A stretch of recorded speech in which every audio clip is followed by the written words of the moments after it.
कांग्रेस गद्दारी कर रही है।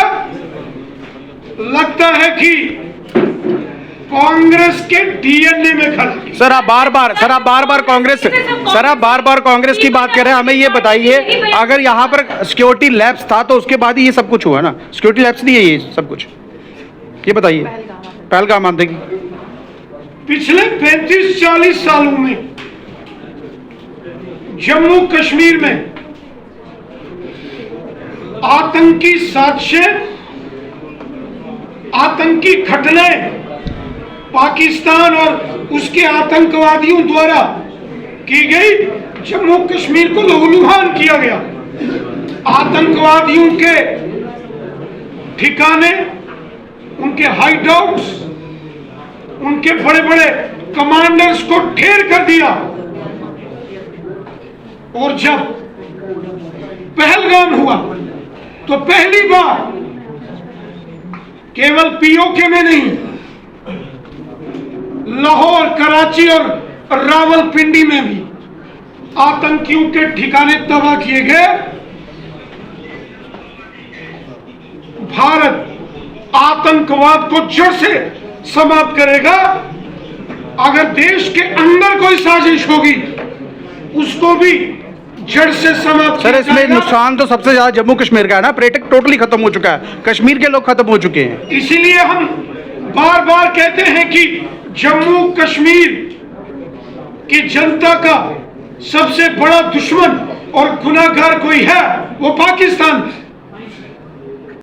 जम्मू कश्मीर में ही नहीं बल्कि सारे मुल्क के बॉर्डर्स पे किस तरह से देश की अफवाज ने, देश की आर्मी ने, हमारी जो तीनों फौजें हैं उन्होंने किस तरीके से मुकाबला किया।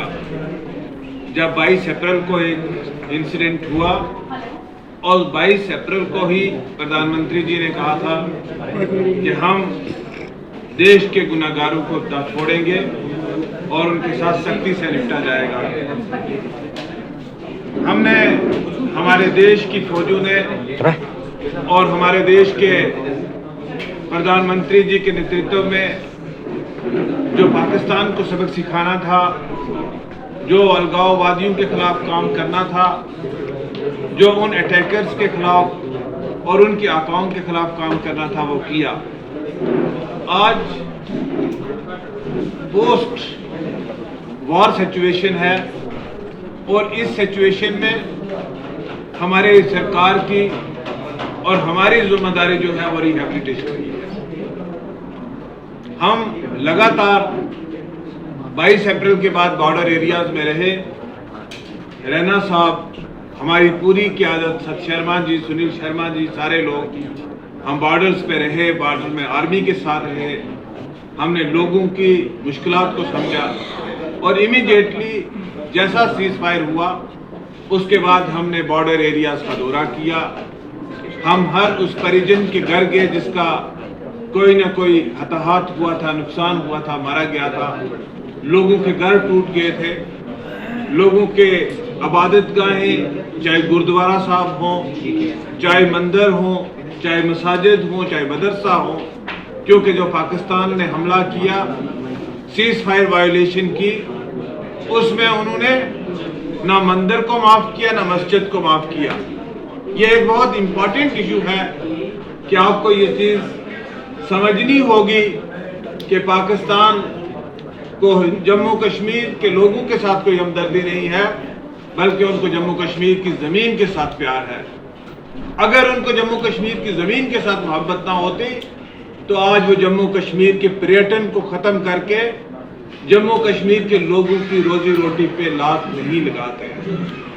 आज लोगों का बहुत नुकसान हुआ है। इसके बाद जो सिविलियंस को इन्होंने हमला किया, जो सिविलियन एरियाज को अफेक्ट किया, पुंछ में 16 लोगों के करीब उनकी जानें जा चुकी हैं। इसी तरीके से उड़ी, टंगदार वगैरह में भी लोगों का नुकसान हुआ है। लोगों के जुजवी मकान, अब जहां मॉर्टर का गोला पड़ा है या कहीं मिसाइल आए हैं या ड्रोन्स गिरे हैं, तो लोगों का काफी ज्यादा नुकसान हुआ है। तो हम मरकजी सरकार से गुजारिश करेंगे कि लोगों को एडिक्वेट कंपनसेशन दिया जाए और इसमें हमने एक चीज को ऑब्जर्व किया कि आज जो लोगों को बच पाए कहीं पे, वो सिर्फ और सिर्फ बंकर्स की वजह से बच पाए। और जरूरत जिस चीज की महसूस की गई है वो इंडिविजुअल बंकर्स के साथ साथ कम्युनिटी बंकर्स की जरूरत है। तो हमें आने वाले वक्त में, क्योंकि हमें पिछले 70-75 बरस का ये एक्सपीरियंस है कि पाकिस्तान अपनी हरकतों से बाज नहीं आता, तो हमें हमेशा के लिए तैयार रहना चाहिए। और हमारे बॉर्डर एरिया पे, मैं बॉर्डर एरिया से बिलोंग करता हूँ, रैना साहब बॉर्डर एरिया से बिलोंग करते हैं, तो हमें उन बॉर्डर के लोगों को हमेशा एक सुरक्षित रखने के लिए हर घर के पास बंकर बनाने की जरूरत है। हम मरकजी सरकार से अनुरोध करेंगे कि बंकर भी मिले और लोगों को एडिक्वेट कंपनसेशन दिया जाए। इसको एक national emergency, national disaster declare करना होगा। राजौरी, पूंछ, जम्मू कश्मीर के बॉर्डर और राजस्थान वगैरह के भी जहां पे नुकसान हुआ है, इसको नेशनल डिजास्टर डिक्लेयर करके इसको नेशनल डिजास्टर में एडिक्वेट कंपनसेशन देने की जरूरत है।